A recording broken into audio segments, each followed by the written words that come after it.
할렐루야. 우리 사랑하는 성도님들 삶 가운데에 예수님의 놀라운 은혜와 평강이 언제나 함께 하시길 축복합니다. 인생에 있어서 딱 한 번 할 수 있는 고백이 있다고 합니다. 어떤 고백입니까? 바로 예수님에 대한 사랑의 고백, 하나님에 대한 사랑의 고백도 되지만 옆에 계신 아내를 위한 고백, 바로 프로포즈가 인생에 있어서 한 번 할 수 있는 고백인 것 같아요. 충북 제천 단독 목회 시절에 선배 목사님께서 그런 말씀을 하신 적이 있습니다. 저를 딱 부르더니 박윤주 목사, 정말 인생에서 기억해야 될 게 있는데 딱 두 가지가 있는데 이것만큼은 절대 아내한테 실수하면 안 돼 라고 얘기하면서 첫 번째가 바로 프로포즈. 꼭 프로포즈는 잘 해야 돼.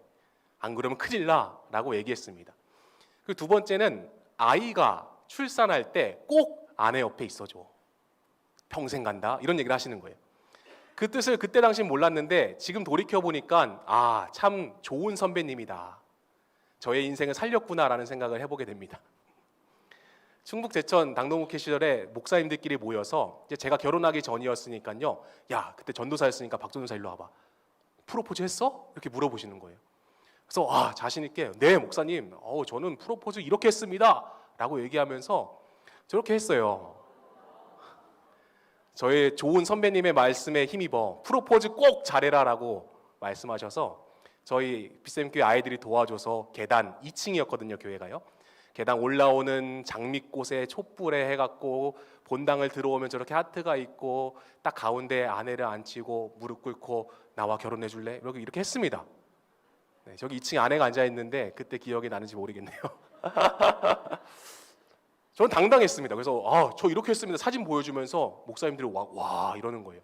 그러더니 옆에 있는 목사님이 또 저는 이렇게 했습니다 라고 얘기하면서 뮤지컬을 보러 갔는데 미리 뮤지컬 극단과 협의를 해서 뮤지컬 중간에 프로포즈를 할 수 있게끔 시간을 넣어달라고 얘기한 거예요. 그래서 뮤지컬 중간에 막 배우들이 박수 치면서 막 올라오게 한 다음에 그 앞에서 무릎 꿇고 나랑 결혼해 줄래? 앉아있는 막 1000명의 관객들이 박수 치면서 환호 지르면서 그렇게 했다는 거예요. 막 영웅단처럼 자신의 프로포즈 얘기를 1명, 2명씩 하기 시작합니다. 그래서 저는 상위권에 속한 것 같아요. 나름. 한 명씩 이렇게 고백에 대해, 프로포즈에 대해서 얘기하는데요. 어떤 한 목사님 낯빛만 흑빛이 돼가는 거예요. 그래서 목사님 어떻게 프로포즈 하셨어요? 라고 물어보니까 그 목사님 결혼은 해야 되겠어서 금반지 하나를 그 은방에서 싸게 구입했다고 합니다. 싸게가 중요해요. 싸게. 그러고는 여행을 가는 거예요. 근데 휴게소에서 국밥을 먹다가 갑자기 문득 바로 이때야 라고 생각이 들어서 주머니에서 주섬주섬 그 금반지를 꺼내서 앞에 앉아있는 국밥 먹는 아내에게 나랑 결혼해 줄래? 이렇게 얘기한 거예요. 그러니까 얼굴이 흑빛이 돼가죠. 순간 정적이 흘렀습니다. 그리고 그 목사님이 이렇게 얘기하는 거예요. 프로포즈 한번 대충 했다가 평생 프로포즈란 말이 금기어가 됐습니다. 이럴 줄 알았으면 잘할걸. 이런 얘기를 하는 거예요. 아직도 프로포즈란 말이 나오면 사모님이 쌍심지를 켜고 남편을 노래 본다고 하는데 참 마음이 안쓰러웠습니다. 그래서 그런 조언을 해준 선배 목사님께 참 감사했는데요. 우리가 고백하는 것은 참 타이밍도 중요하고 그 대상도 중요하고 방법도 중요한 것 같습니다. 믿는 성도에게 있어서 고백은 참 중요한 일이죠. 바로 예수님께 나의 사랑을 담은 마음의 고백, 진정한 고백을 드릴 때 예수님께서 얼마나 기뻐하실까요? 간절히 바라는 것은 우리의 마음을 담은 진심 어린 그 고백을 주님께도 많이 올려드리시는 여러분들에게 간절히 축복합니다. 오늘 본문에도 기독교 역사에 있어서 가장 위대한 고백이라고 평가되는 베드로의 고백이 등장하는데요. 오늘 본문이 마태복음 16장은 예수님께서 메시아로서 자기를 제자들에게 계시하는 장면이 등장합니다. 이전까지는 자신의 메시아적 말씀의 사역을 보이셨음에도 자신의 메시아임을 제자들에게 드러내지 않으셨는데 딱 오늘 본문 마태복음 16장부터 예수님께서는 메시아임을 직접 제자들에게 가르치시고 드러내는 장면이 등장합니다. 예수님께서는 자신의 메시아의심에 대해서 제자들에게 견해를 물어보시는데요. 그런 물으심에는 분명한 이유가 있었습니다. 왜냐하면 예수님은 지금 어디로 가고 있어요? 십자가를 향해서 가고 계신 거예요. 가고 있는 상황 속에서 제자들에게 자신의 존재를 분명히 가르쳐야 할 필요가 있기 때문에 의도적으로 제자들에게 질문하십니다. 오늘 말씀 13절에 예수님께서 이렇게 먼저 물으세요. 사람들이 인자를 누구라 하느냐? 이것을 헬라어 원문으로 직역하면 나는 스스로를 인자로 부르는데 사람들은 나를 무엇이라고 부르는가가 원문의 직역입니다. 즉 예수님은 스스로 인자임을 알고 있었습니다. 내가 메시아로서 하나님의 그런 사명을 감당하기 위해 십자가로 가는 존재임을 예수님은 이미 인지하였고, 당시 사람들은 자신에 대해서 어떻게 인지하고 있는지를 예수님은 제자들에게 물어보신 거예요. 당시 제자들은 예수님을 메시아라고 생각했습니다. 근데 단순히 인간적인 방법의 메시아, 나의 필요를 채워주거나 기적과 표적을 일으키시는 그런 메시아, 또한 지금 상황이 로마의 통치 시대잖아요. 그것을 해방시켜줄 메시아로만 제자들은 인식하고 있었다는 것이죠. 제자들은 세상 사람들이 바라보는 예수님에 대한 평가를 이렇게 얘기합니다. 오늘 말씀 14절인데요. 같이 한번 읽어볼까요? 시작.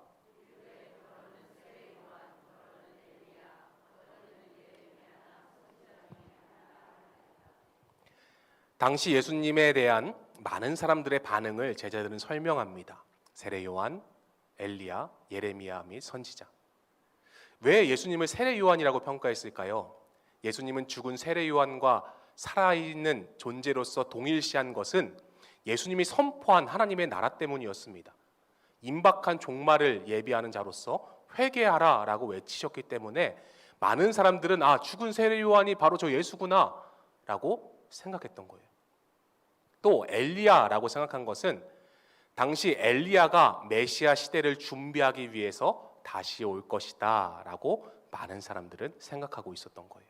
그래서 저 사람이 참 기적도 일으키고 표적도 일으키는 위대한 선지자니까 엘리야구나, 좀 있으면 메시아가 도래해서 우리를 해방시켜 주겠구나 라고 엘리야로 예수님을 인식한 거예요.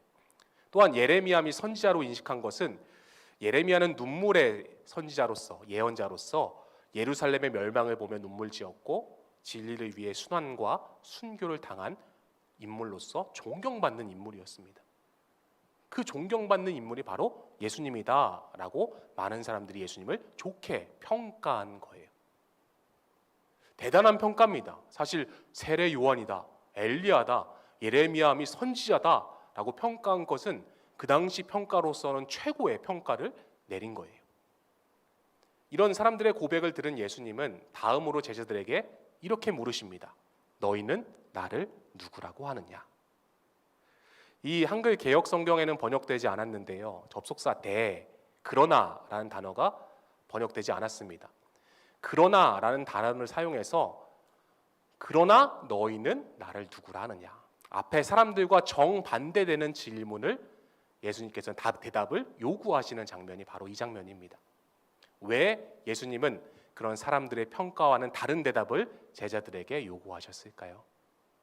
이렇게까지 제자들에게 물으신 이유는 지금 십자가를 향해서 가고 있는 길에서 예수님 자신에 대한 존재 인식을 제자들에게 심어주고 싶어 하셨기 때문입니다. 때로는 오늘 살아가고 있는 저와 여러분에게 주님은 물으실 수도 있습니다. 너희는 나를 누구라 하느냐? 이때 우리는 어떻게 고백하고 어떻게 대답하겠습니까? 이런 질문에 베드로는 당당하게 이렇게 고백합니다. 오늘 말씀 16절인데요. 같이 고백하는 심정으로 한번 읽어볼까요? 시작. 시몬 베드로가 대답하여 이르되 주는 그리스도시요 살아계신 하나님의 아들이시니이다. 참 위대한 고백입니다.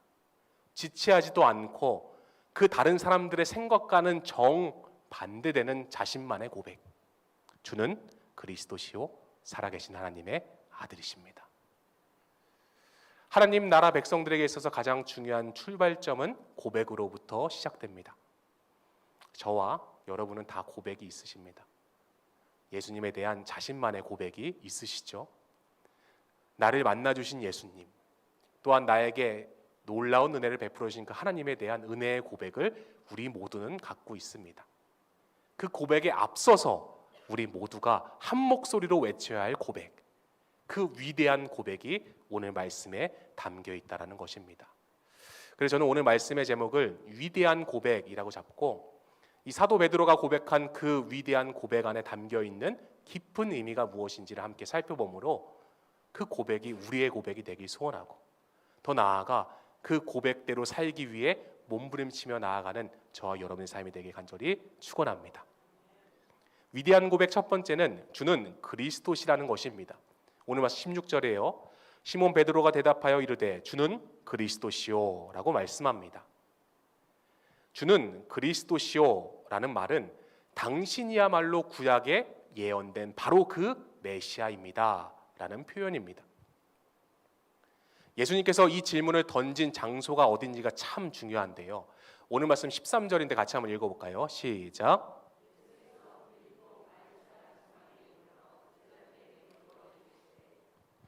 이 가이사랴 빌립보라는 도시죠. 이 빌립보라는 도시 앞에 가이사랴라는 단어가 붙여져 있는데요. 사람 이름입니다. 당시 로마의 황제 디베료 가이사의 이름이 붙어있는 도시에서 예수님은 제자들에게 물으신 거예요. 로마의 황제를 기념하기 위해 세운 도시. 이 도시에는 로마의 황제의 권세가 하늘을 찌르고 있었고, 로마 황제라는 절대적인 권력 앞에서 복종하고 있었던 도시가 바로 이 빌립보라는 도시입니다. 백성들은 모든 공급이 황제로부터 온다라고 착각하고 있었던 도시. 그 도시에서 예수님은 베드로에게 물으신 것이죠. 그때 베드로는 주는 그리스도시오라고 고백하는데요. 이 주는 이란 단어는 슈에이란 단어로서 당신은 뭐뭐입니다 라는 고백입니다. 베드로의 직설적인 자신의 진술이죠. 이런 베드로의 표현을 개역개정 성경에서는 주는 이라고 번역했습니다. 당신은 그리스도이십니다 라는 그 당신은을 주는으로 바꿔서 번역한 거예요. 의도가 있겠죠. 왜냐하면 그리스도만이 모든 것을 통치하시는 주인이십니다, 바로 주이십니다 라는 의미에서 주는이고, 또 모든 세상의 권세가 예수 그리스도 아래에 있습니다 라는 것을 암묵적으로 해석해서 당신은을 주는으로 바꿔서 번역한 것입니다. 사랑하는 성도 여러분, 여러분에게 예수님은 어떠한 존재이십니까? 간절히 바라는 것은 나의 주님이십니다. 세상의 권력과 통치와 권세 아래 살아가지만 그래도 나의 주님은 예수님이십니다. 주는 안에 담겨있는 의미라는 것이죠. 그 다음 무엇입니까? 그리스도시오라고 얘기합니다. 크리스토스라는 단어는 기름 부음 받은 자라는 뜻인데요. 예수님의 인성을 강조하는 표현이라고 할 수 있어요. 구약시대 때 있어서 하나님의 종으로서 기름 부음 받은 자들이 있습니다. 바로 제사장, 왕, 선지자는 그 사명을 감당하기 전에 기름 부음을 먼저 받았습니다. 예수님이야말로 구약의 예언자들이 외치며 선포했던 바로 그 메시아, 그 메시아가 주님이십니다 라고 베드로는 고백한 것입니다.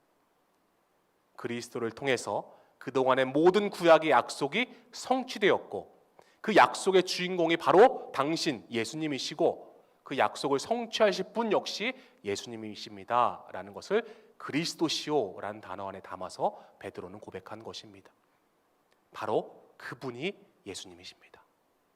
구약의 모든 선지자들이 외치고 부르짖었던 그 메시아, 그 메시아가 바로 예수님이십니다. 이것이 바로 베드로의 고백이었다는 것이죠. 사랑하는 성도 여러분, 저와 여러분에게도 이와 같은 고백이 있길 소원합니다. 예수님은 바로 나를 구원하시기 위해 인간의 몸을 입고 이 땅에 오신 분이시고, 십자가에 찢겨 죽으시면서 나를 구원하신 바로 그 주님, 그 주님이 예수님이십니다. 이런 위대한 고백이 저와 여러분에게도 있기를 간절히 축원합니다. 이렇게 주님을 주는 그리스도이십니다라고 고백하는 자들을 속칭하는 말이 있습니다. 바로 그리스도인이란 단어입니다. 그리스도인은 그리스도께 속한 자, 그리스도를 닮아가는 자라는 뜻을 지니고 있는데요. 온유하신 예수님, 겸손하신 그 예수님, 죄인인 나를 구원하시기 위해 죽기까지 복종하신 예수님을 닮아가는 자들이 바로 그리스도인입니다. 저와 여러분은 뭐라고 부르죠? 그리스도인입니다. 예수님을 닮아가는 자들이 되시길 간절히 축복합니다. 사도행전 26장을 보면요, 바울이 아그리빠 왕 앞에서 신문받는 장면이 등장하는데요, 신문 받으면 사실은 두렵고 떨리잖아요. 왜냐하면 죽음이 앞에 있을 수도 있고 또 나의 앞으로의 인생이 어떻게 될지 모르기 때문에 대부분 신문 받는 재판장 앞에서 신문 받으면 두렵고 떨리는 마음으로 그 앞에 씁니다. 하지만 바울은 당당하게 그 앞에 서서 놀랍게도 자신이 만난 예수 그리스도를 선포합니다. 사도행전 26장 22절에서 23절인데요. 같이 한번 읽어볼까요? 시작. 하나님의 도우심을 받아 내가 오늘까지 서서 높고 낮은 사람 앞에서 증언하는 것은 선지자들과 모세가 반드시 되리라고 말한 것밖에 없으니 곧 그리스도가 고난을 받으실 것과 죽은 자 가운데서 먼저 다시 살아나사 이스라엘과 이방인들에게 빛을 전하시리라 함이니이다 하니라. 아멘. 이 바울의 놀라운 자기 고백은 구약에서 말한 그 메시아가 바로 주님이십니다, 그리스도이십니다 라는 것을 아그리빠 왕 앞에서 드러내고 있는 거예요. 실제로 1절부터 21절까지의 내용을 쭉 살펴보면 자신이 원래 예수를 믿는 자를 핍박하는 사람이었는데 자신을 만나주시고 살아계신 하나님의 아들이신 예수님이 자신의 삶 가운데 찾아와 주시고 역사하신 그 스토리를 바울은 쭉 설명을 합니다. 저는 이것이 참 위대한 일이라고 생각합니다. 우리가 그리스도인으로 살아가잖아요. 그러면 세상 앞에 우리는 그리스도인을 증명하는 자들로서 나는 얼마만큼 예수님을 드러내며 예수님을 증거하며 내가 만난 그 예수님을 보여주며 살고 계십니까? 우리가 그리스도인임을 드러냈을 때 세상은 우리를 보고 깜짝 놀라서 주님을 바라보게 될 줄로 믿습니다. 사도행전 26장 28절에 아그리빠가 바울에게 이르되 내가 적은 말로 나를 권하여 그리스도인이 되게 하려 하는도다. 아멘. 재판장에서 당당히 자신이 만난 예수님, 예수 그리스도를 드러냈던 이 바울의 마음처럼 저와 여러분이 그리스도인으로서 나의 주인 되신 주님을 드러내시길 소원합니다. 빌립보서 1장 20절에서 21절인데요. 같이 고백하는 마음으로 한번 읽어볼까요? 시작. 나의 간절한 기대와 소망을 따라 아무 일에든지 부끄러워하지 아니하고 지금도 전과 같이 온전히 담대하여 살든지 죽든지 내 몸에서 그리스도가 존귀하게 되게 하려 하나니 이는 내게 사는 것이 그리스도니 죽는 것도 유익함이라. 아멘. 이것이 바울이 당당할 수 있었던 이유였습니다. 나의 주인이 그리스도시니까, 내게 사는 것이 그리스도이시니까 내가 죽는 것도 유익한 것입니다. 이런 위대한 바울의 고백.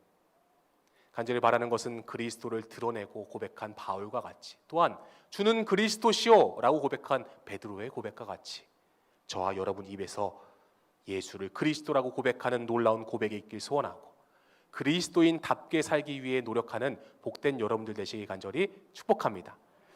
그렇다면 그리스도인으로서 우리는 어떻게 살아가야 합니까? 그 한국교회와 성도들의 모습에 대해서는 이미 오래전부터 많은 세계적인 신학자들이 분석을 하기 시작했습니다. 풀러 신학교의 앨런 록스버그라는 교수가 한국교회를 평가하면서 이렇게 얘기해요. 20%는 주일 예배에 출석하지 않는다. 또한 25%는 기도하지 않고, 또한 성도 중에 35%는 성경을 읽는 일이 없고, 40%는 11조와 헌금을 안 하고 있고, 60%는 기독교 서적을 읽지 않으며, 75%는 교회에서 책임과 봉사를 회피하고 있고, 85%는 전도를 한 명도 못했으나 교인들 자신이 100% 그리스도인이라는 착각에 살고 있다라는 평가를 내립니다. 제가 이 글을 보면서 참 많이 찔렸습니다. 정말 나는 그리스도인으로 살고 있는가? 목사로서, 또한 예수를 주는 그리스도시오라고 고백하는 그리스도인으로서 나는 얼마만큼 주님을 위해 최선을 다해 살고 있는가? 얼마만큼 주님을 위해 몸부림치며 살고 있는가? 제 모습을 돌아보게 되었습니다.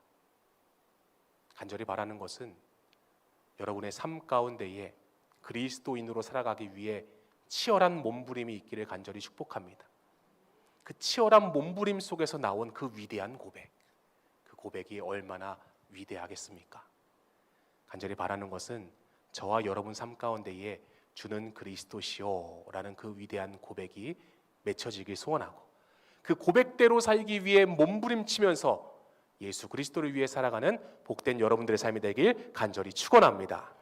이렇게 위대한 고백은 예수님이 나의 그리스도이십니다 라는 고백인 것이죠. 위대한 고백 두 번째는 살아계신 하나님의 아들이시라는 것입니다. 오늘 말씀 16절에요. 시몬 베드로가 대답하여 살아계신 하나님의 아들이시니이다 라고 말씀합니다. 살아계신 하나님의 아들, 예수 그리스도의 신성을 의미하는데요. 이 하나님의 아들이란 표현은 마태복음 곳곳에서 예수 그리스도의 놀라운 이적과 기적을 체험한 사람들에 의해서 고백되어지는 표현입니다. 살아계신이란 단어는 존토스란 단어인데 현재 분사형으로서 생명의 기능을 발휘하는 것을 뜻하는데 그 생명의 기능 발휘가 지금도 이어져 내려오고 있다는 것입니다. 하나님은 살아계십니다. 죽은 하나님이 아니라 옛 선배 목사님의 표현대로 시퍼렇게 살아계신 하나님이십니다. 지금도 나의 삶에 역사하시고 지금도 나와 함께 하시며 그 살아계신 하나님이 지금 우리와 함께하고 있다는 것입니다. 죽어가는 죄인들에게 생명을 주신 그 놀라우신 하나님, 그 살아계신 하나님을 경험하는 저와 여러분의 삶이 되게 간절히 축복합니다. 지금 베드로는 이 가이사랴 빌립보 지역에서 황제가 신이라고 말하는 그 지역에서 황제는 신이 아니라 살아계신 하나님이시다라는 것을 당당히 예수님께 고백하고 있는 거예요. 살아계신 하나님, 그분이 바로 당신이십니다. 디모데후서 1장 10절에 바울은 이렇게 고백하는데요. 이제는 우리 구주 예수의 나타나심으로 말미암아 나타났으니 그는 사망을 패하시고 복음으로써 생명과 썩지 아니할 것을 드러내신지라. 아멘. 지금도 살아계셔서 생명과 썩지 아니할 것을 우리에게 주시는 분, 그분이 바로 살아계신 예수 그리스도라는 것입니다. 이 베드로의 위대한 고백, 예수님 당신은 지금도 살아계셔서 역사하시는 하나님이십니다 라는 그 고백이 우리의 삶에 맺혀지길 소원합니다. 하나님은 살아계십니다. 그리고 그 주님이 지금 나와 함께 하십니다. 우리가 그 사실을 믿는다라고 한다면 늘 주님을 인지하며 살아가는 인생이 되기를 간절히 축복합니다. 늘 주님과 동행하는 인생이 되길 간절히 축복합니다. 매 순간 주님과 교제하고 주님께 묻고 주님의 뜻을 구하며 주님과 함께 오늘 하루를 살아가는 삶, 그것이 주는 그리스도시요 살아계신 하나님의 아들이십니다라고 고백하는 그리스도인의 삶임을 믿으시길 간절히 축복합니다. 제가 좋아하는 찬양에 있어서 얽힌 이야기가 있습니다. 빌과 글로리아라는 사람의 이야기인데요. 두 부부는 같은 고등학교 선생님 출신입니다. 빌은 음악을 작곡하는 걸 참 좋아했어요. 취미로. 아내 글로리아는 글 쓰는 것을 참 좋아했습니다. 재능이 있었어요. 그래서 시를 쓰거나 에세이를 쓰거나 글을 쓰는 것을 참 좋아하는 것이 이 아내 글로리아였어요. 어느 날 이 젊은 부부에게 청천벽력과 같은 소식이 들려옵니다. 남편인 빌이 단핵구증이라는 병에 걸리게 돼요. 참 어렵습니다. 가뜩이나 지금 글로리아 아내는 셋째 아이를 임신하고 있는 상태였습니다. 임신한 가운데 몸은 무거운데 남편을 병수발하는 상황에 처해진 거예요.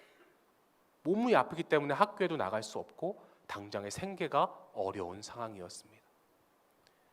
그럼에도 불구하고 믿음의 사람이었던 아내 글로리아는 거실에 앉아서 습관적으로 말씀을 묵상하는데요. 바로 이 말씀입니다. 요한복음 14장 19절인데요. 같이 한번 읽어볼까요? 시작.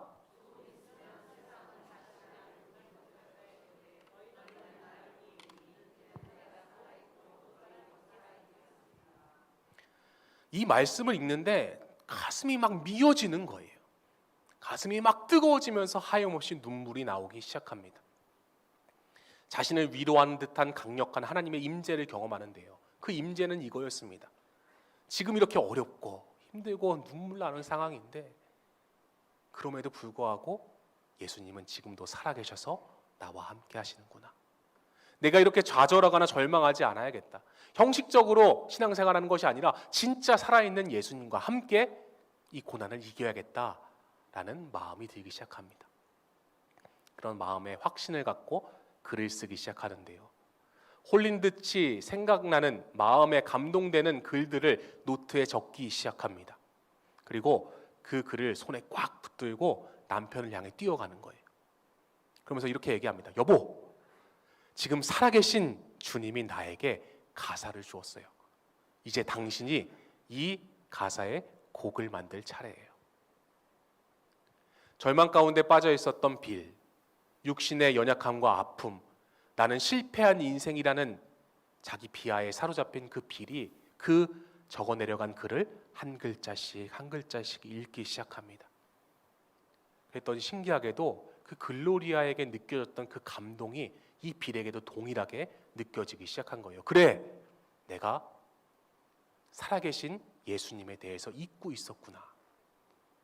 지금 내가 이렇게 불치병에 걸려서 아프고 힘든 이 상황 속에서 내가 눈물 짓고 원망하며 좌절하고 있을 때에도 그 살아계신 예수님은 나와 함께 하셨구나.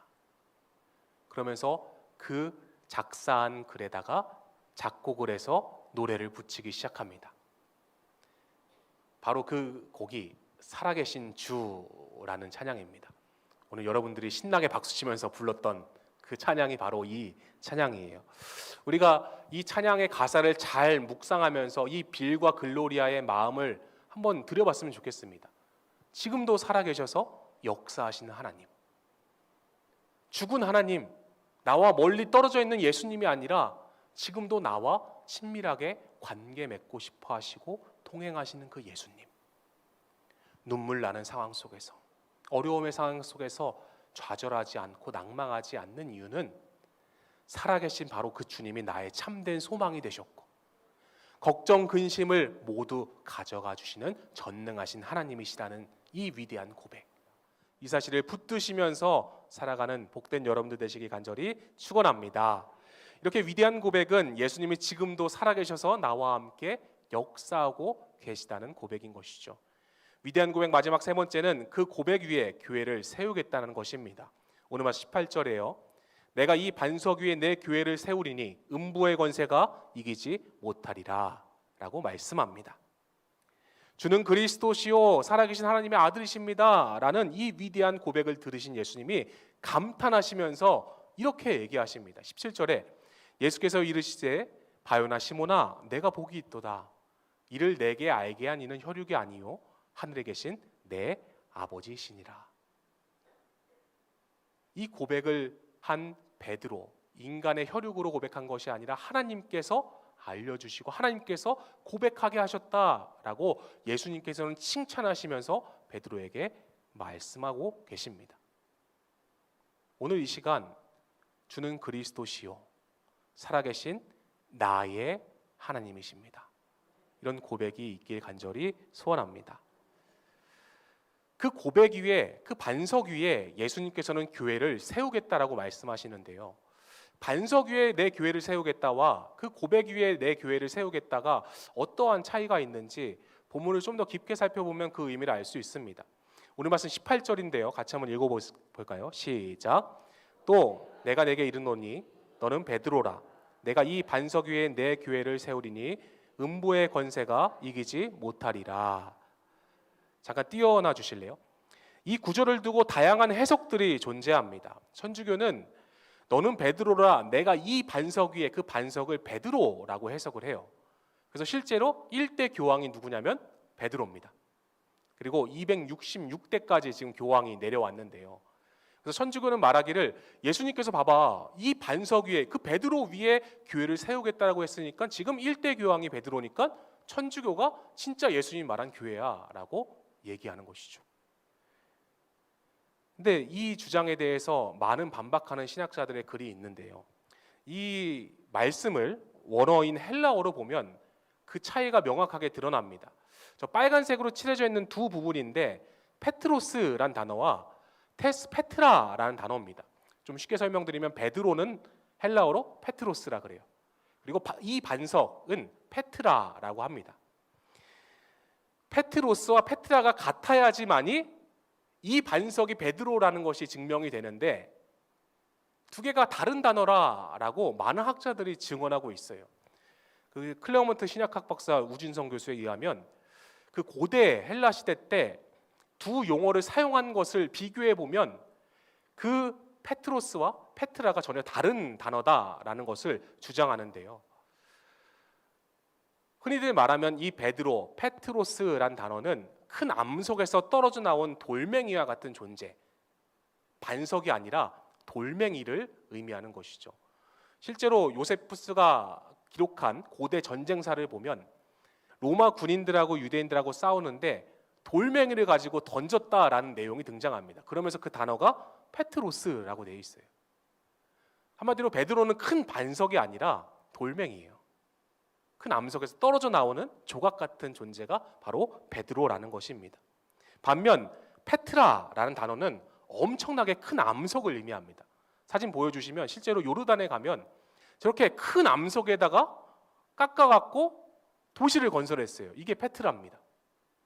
페트로스는 군인들이 돌멩이를 던져서 전쟁할 때 쓰는 그 돌과 같은 존재가 페트로스, 베드로고, 저 반석이라고 뜻하는 페트라는 저렇게 어마무시하게 큰 암석을 뜻하는 게 페트라라는 거예요.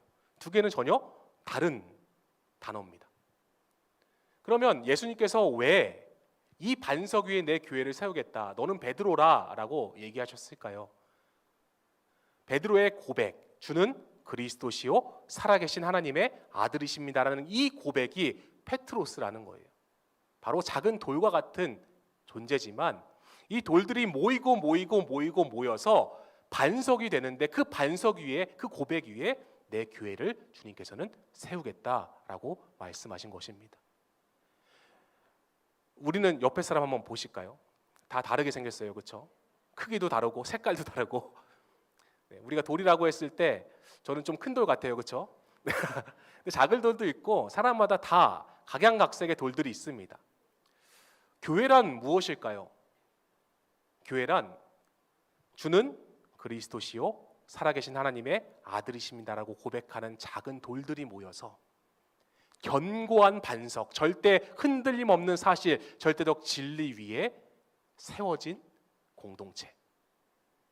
비록 나라는 존재는 연약하지만 그 위대한 고백을 통해서 모여있는 우리는 반석과 같은 존재이고 그 위에 주님은 교회를 세우시겠다라는 말씀인 것입니다.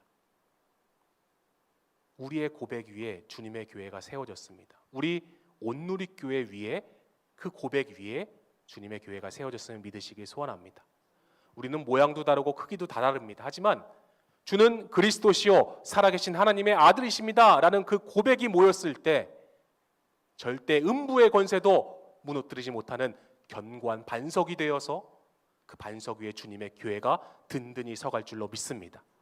그러한 믿음을 가지고 주는 그리스도시요 살아계신 하나님의 아들이십니다, 이런 고백부터 시작하는 저와 여러분의 삶이 되길 간절히 축원합니다. 오늘 말씀을 정리하겠습니다. 위대한 고백은 주는 그리스도시다라는 것이죠. 그리고 살아계신 하나님의 아들이십니다. 그 위대한 고백 위에 주님께서는 자신의 교회를 세우시겠다라고 말씀하십니다. 사랑하는 성도 여러분, 이 저녁 시간 우리가 외쳐야 할 위대한 고백이 무엇입니까? 주는 그리스도시요 살아계신 하나님의 아들이십니다. 다시 한번 따라 볼까요? 주는 그리스도시요 살아계신 하나님의 아들이십니다. 여러분의 고백으로 인해서 우리 온누리교회가 더욱더 견고하게 세워지는 교회가 되기를 간절히 축원합니다.